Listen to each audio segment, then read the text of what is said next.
నందనార్ ఒక భక్తుడు ఒకప్పుడు ఆయనకి చిదంబరం వెళ్లి నటరాజస్వామి దర్శనం చెయ్యాలి అనిపించింది. యజమాని దగ్గరికి వెళ్లి అడిగాడు చీకటి పడుతుండగా, అయ్యా రేపు చిదంబరం వెళ్లాలనుంది, నటరాజస్వామి దర్శనం చెయ్యాలనుంది, నేను వెళతాను, నాకు అనుమతి ఇవ్వండి అని అడిగాడు. ఆయన మహా ఐశ్వర్యవంతుడు, మంచి మదోన్మత్తుడై ఉన్నాడు. ఎందుకు పంపించాలి పాలేరుని, వీడితో పని చేయించాలి తప్పనుకున్నాడు. తప్పకుండా వెళ్ళు, ఆ ఒక్క మాటే వినపడింది నందనారికి. సంతోషపడిపోయాడు. ఆయన అన్నాడు, ఇవాళ రాత్రి మనకున్నటువంటి 500 ఎకరాల పొలాన్ని నాగలి పట్టి దున్ని, విత్తనాలు చల్లి, పంట పండించేయి, కోత కోసేయి, గడ్డి తీసుకెళ్లి వాము వేసేయి, ధాన్యాన్ని అంతటినీ కూడా దులిపేయి, ధాన్యాన్ని బస్తాలకెత్తేయి, ధాన్యాగారాలకి తీసుకురా, అంతా కూడా శుభ్రంగా సంరక్షణ చేయి, పంట పొలంలో మళ్ళీ ఎక్కడా ఒక్క గడ్డి పరక లేకుండా తీసేయి, చిదంబరం వెళ్ళిపో అన్నాడు. ఆయనకి ఇవన్నీ వినపడలేదు, ముందు వెళ్ళిపో అన్న మాట వినపడింది. సంతోషపడిపోయాడు. తర్వాత ఇవన్నీ వినపడ్డాయి. అలాగే అన్నాడు, వెళ్ళిపో అన్నాడు కదా అన్న సంతోషంలో గబగబా పొలానికి పరిగెత్తుకొచ్చాడు. కటిక చీకటి, రాత్రి 7-8 అవుతోంది. తెల్లవారేటప్పటికి చిదంబరం వెళ్లాలని కోరిక. రాత్రంతా నడిస్తే కానీ చిదంబరం వెళ్ళలేడు. అవుతుందా?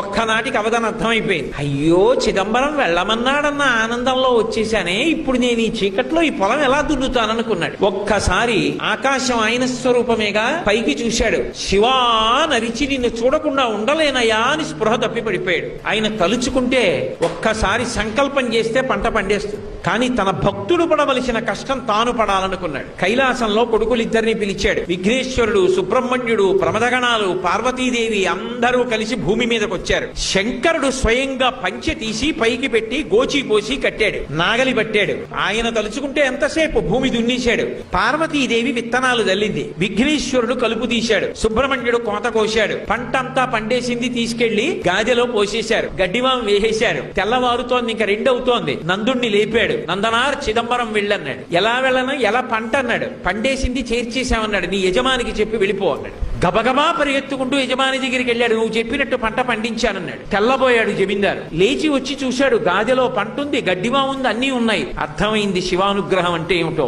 నందనార్ కాళ్ల మీద పడ్డాడు. నీ భక్తి నాకు అర్థమైంది నందుడా, వెళ్ళిపో చిదంబరానికి, నేను కూడా మారిపోయాను, ఇక పైన ఇలా ప్రవర్తించనన్నాడు. చిదంబరం వెళ్ళాడు. అర్చకులు ఆయన పట్ల చాలా కఠినంగా ప్రవర్తించారు. అగ్నిలో ప్రవేశించు, నీకు దేవాలయ ప్రవేశం చేయిస్తా ఉన్నారు. అగ్నిహోత్రాన్ని రగలిస్తే శివుడికి నమస్కారం చేసి అగ్నిలోకి వెళ్ళాడు. అగ్నిహోత్రం పుష్పమాల అయి ఆయన మెడలో పడింది. శంకరుడి దగ్గరికి వెళ్లి నటరాజస్వామిని చూస్తూ ఆనందపడిపోయాడు. ఆ సంతోషంలో చూస్తుండగా నందునిలో ఉన్న తేజస్సు వెళ్లి నటరాజస్వామి యందు ఐక్యం అయిపోయింది. కారుణ్యామృతవర్షిణం, ఆయన దయకి హద్దుందా? ఆయన్ని నమ్ముకున్నవాడు పాడవుతాడా? సర్వకాలముల యందు తన భక్తుణ్ణి కాపాడుకుంటూనే ఉంటాడు.